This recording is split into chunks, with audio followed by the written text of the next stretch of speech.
Démarrage en fanfare pour le Festival Off d'Avignon. Après une piètre année 2024 liée à la dissolution et aux Jeux Olympiques, les spectateurs envahissent à nouveau les théâtres. On a des retours extrêmement positifs des salles qui nous disent qu'il y a eu un démarrage tout de suite, ce qui n'était pas forcément l'habitude, puisque quand même le vécu d'une compagnie ou d'un producteur, c'était d'abord une première semaine un peu lente à démarrer, et puis ensuite un grand boom pendant 10 jours, et puis ensuite une chute de la fréquentation une fois que le in était fini. Bon là, cette année, évidemment, ce qui nous porte, c'est évidemment d'avoir réussi à avoir aligné les dates des deux festivals. Les chiffres de vente de billets avec le service Ticket Off servent de référence. La première semaine bat tous les records.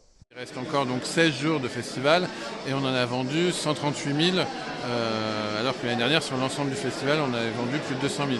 De la même manière, on vend les fameuses cartes off qui permettent au public d'avoir un tarif réduit à 30% sur chaque spectacle qui est programmé dans le festival. Eh bien, l'année dernière, on a vendu 65 000 et déjà aujourd'hui, on en a vendu plus de 40 000. Le Off a pris de la hauteur ces dernières années. Avignon est devenu un lieu incontournable pour les compagnies.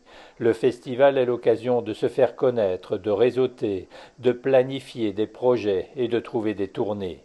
Dans les salles, le retour du public est un soulagement. Malgré les coupes budgétaires, le spectacle vivant se montre résilient.